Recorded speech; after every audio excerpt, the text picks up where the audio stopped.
monde, coucou, bonjour, je suis de retour, maman Renette Moulumba, je suis dans la cuisine comme vous pouvez voir. Donc aujourd'hui j'amène encore une autre recette, que nous connaissons tous, mais on l'a salondé dans l'ambao, une recette on a apprenant quelque part, je l'ai appris par ma mère, maman Claudine Belessi. Alors aujourd'hui je me suis décidé de partager aussi avec vous comment est-ce que la lambaka recette voilà. Suivez-moi. Voilà, recette sango eza matembele. Matembele en lingala, le feuille de patate, ya. Potato leaves, yango yo. Yanga na sina somba ki yango na somba on a African store moko awa. Basi bakata kingo ezaki jana sachet basi bakata c'est déjà plein de rumoni donc j'ai pas eu à koluka suko katango comment mike donc et déjà comme vous pouvez voir il déjà n'engezabo. Voilà maman tozo banda sikoyo ko lamba même ça abino toujours et le kaliboso ya ko sala eza ko sokola maboko. Donc je vais commencer par nettoyer mes mains. C'est pas la peine en chocolat savon, je pense pas parce que déjà on s'y va bloquer, on a ça chocolat ma bonne, on a payé déjà donc on a zo bandia sous le sous mon maïs sous dans ma futa et kita les sous pour la simba biloko ya kolia. Voilà.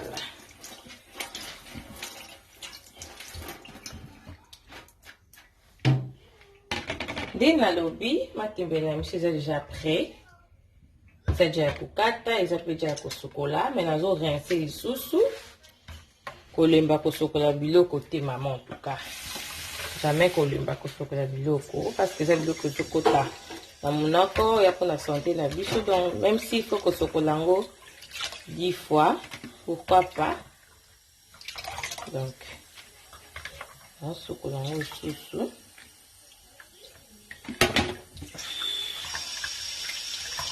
Chocolat sous-sous.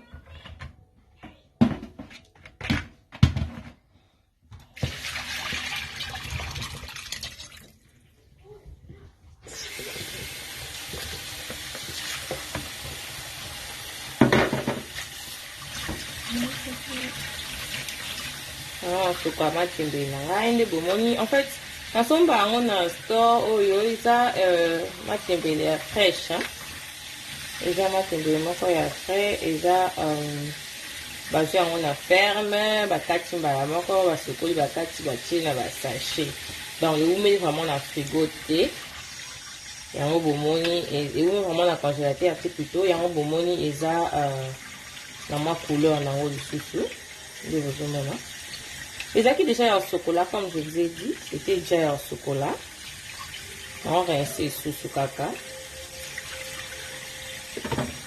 là on déjà en chocolat rincé et puis on moni importance à rincer kaka lisusu maman vu que la chocolat qui on déjà mais vous moni na longo lisusu loko lisusu ya moke na kati donc olemba kosoka biloko te et puis les légumes oyo toujours bien que chocolat.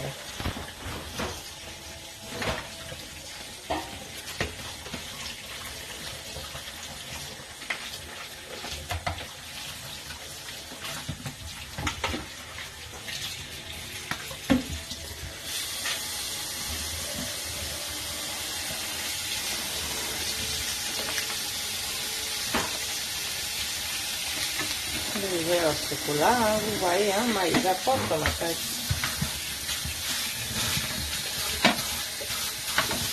Tika mosu na mama yevanda. Na nzungu na nga ba maman. Nazo rincer nzungu na nga. Bah toujours faut qu'on rince un peu nzungu parce qu'on ne sait jamais. Les acquis na moi, est-ce que moi salité, les quitter, moi poussière, moi nini. Faut toujours que chocolat nzungu. Après ça va pour rincer nzungu na nga. Nazo chango déjà evandaka. Et bando chauffer mon dame. Alors, comme épice, et ça m'a tembele moko simple, facile, ça on a posé à bloc belé, en tout cas vous me la rentrez. comme épice dans zaka na posa ya moi tomate ebele pété vu peu quantité à matembele tomate ebele parce que ça nango ya sauce donc pas la peine y aura tomate ebele comme si tout ça la sauce non tomate on peut faire la pizza makasi te faisant moi en mixte toi na posa matungulu toi na posa ya bicarbonate toi na posa ya moi muscade na tchala moi mukieta ka ebele te linga pe black pepper mingi so na chamwa ndambo kaka toi na posa ya mandembi feza la wana green onion dembi toi pe na posa mo ai mais na ai na zuna ngaka o basi ba fina pour na éviter so ba misala makasi oza ai garlic donc voilà na pe na posa mo cube na nga ya vert pour na tia na kati ya matembe nanga alors matembe nanga nazolamba yango na mbisi ya kokaka nasi nasokoli mbisi ya kokaka na ngai smoked fish nanga nasokoli yango dia natokisi yango na kati yango dia mike comme vous pouvez voir donc naza mpe naposa mwa ndambu ya huile ebele pete parce yango nde kutu base ya biloko lelo donc tozobanda natiaki deja nzungu na ngai na moto sikoyo nazwa huile na ngai nakende otia yango na kati ya nzungu voilà. Chauffer bien, tes en bas mal mickey, so je peux juste prendre ça fait plus rapide.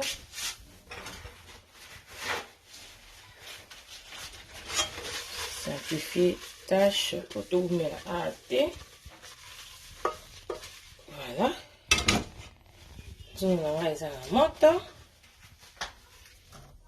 Non, que le scoco tient moi huile, la kati. Ebele petit hein ndambo kaka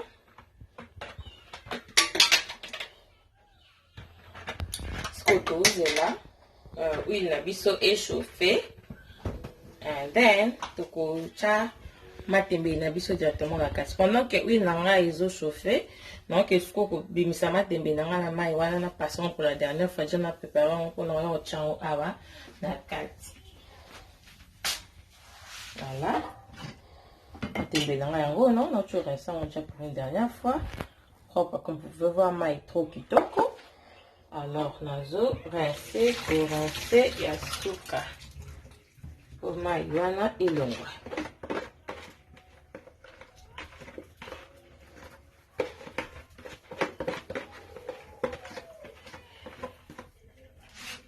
Voilà.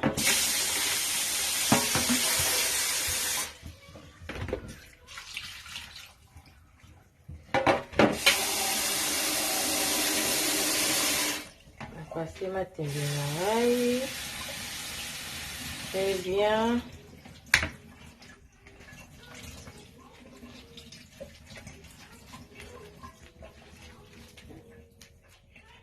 La maïté là déjà coca. Je pense que la coco qui tient dans la déjà. La boîte ma tout à chauffer ma caisse ici, quand même sauter tout. Donc je pense que c'est bon donc il juste comme ma télévision là. La quantité il y a ma faute.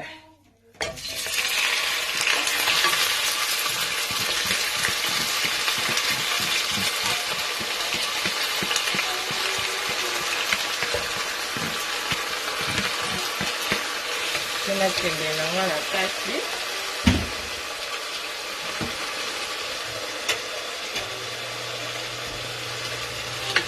matembe na ngai na kati ya mafuta na ngai nde bomoni naokende sikoyo kobakisa mwa bicarbonate ndambu pourquoi botuna nga pourquoi matembe nese ezomonana eza ya kolemba naotia mokie parce que bicarbonate oyo et pour permettre que ma tembele et garder moi verdure en haut et les Mbappé sous moi rapidement. Donc, natie mouki comme vous avez vu, non, natie mouki ma casse et belleté juste pour ma tembele et garder couleur nango. Vous allez la vert. Donc, tu t'en es calé dans ma mandambo.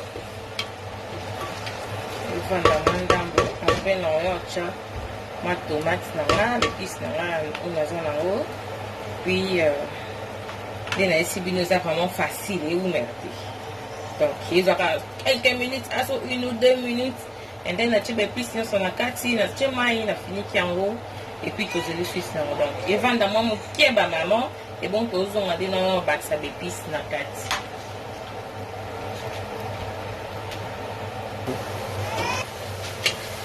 Matembe na biso yango e ba déjà kolemba. Alors là la peine ya umisa.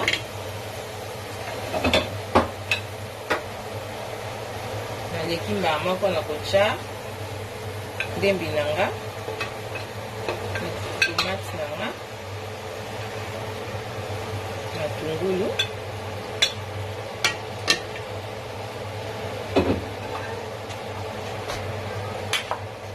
ndamba black pepper ngai belete ndamba ka kama muscade nanga mukie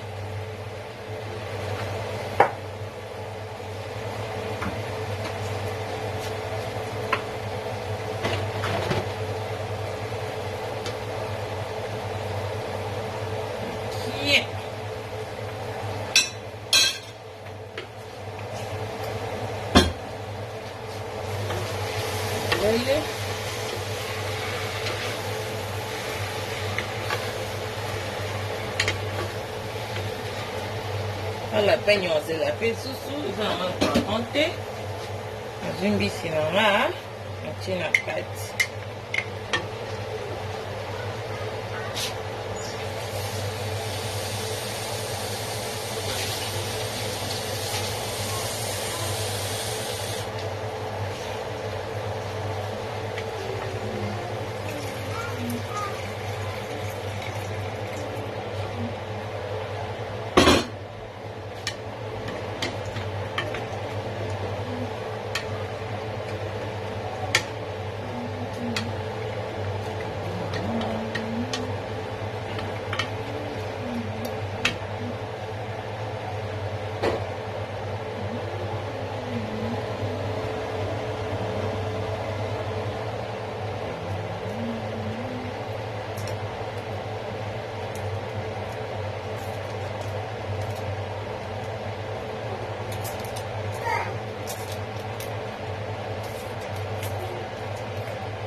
besoin déjà ils ont la déjà mungwa ils appellent mon nene donc on a apprécié autant mungwa qui si aussi je peux toujours ajouter mais pour le moment on a préféré la souka voilà non on dit que là ça apprécié autant mungwa donc voilà na tché bio connaît son akati ce qu'on a tiqué là en moto on tiqué là en moto et tout kandambo. Comme ça, tu as un jour, tu as moi pipi na ngai.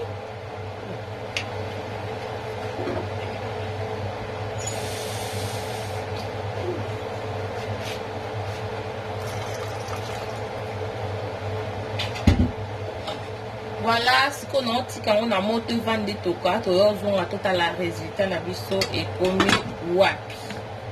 Voilà. Quel est ce qu'on a bilo na biso tout ce que on m'attend je pense que coquille tunga voilà atembe na biso ebelio ndenge bokoki komona et vous maintenant vraiment tellement c'était vraiment rapide simple facile comme donc na quelle gauche na quelle droite j'ai tout mélangé dans la tienne mafuta na tiema tembele mwembi carbonate muke na ekocha épices na nganya sona kati comme vous avez vu donc et vous mettez simple facile et rapide voilà bio na biso yango yo ebe donc esko ko kata moto na servir yango po na okoma na suka ya video na biso voilà biloko na biso yango yo ebeli matembe na nga yango le bomoni facile simple et rapide. et vous mettez dans moto thé et ça vraiment goût de kabozomo nango donc kitoko de fois que tu as pas ça baksa sous musuni pembeni non c'est vraiment kitoko. Voilà, c'est un peu tout pour aujourd'hui. J'ai dit vraiment merci Nabinyo sur vous continuer Kolanda. Restez connectés, abonnez-vous encore abonnez-vous sur notre chaîne IBM TV, partagez nos vidéos, likez, commentez, et si quand il te retouché, j'ai dit merci à ma maman, Alexandra Recette. Oh, en tout cas, merci à tous. On se retrouve très bientôt pour une prochaine vidéo.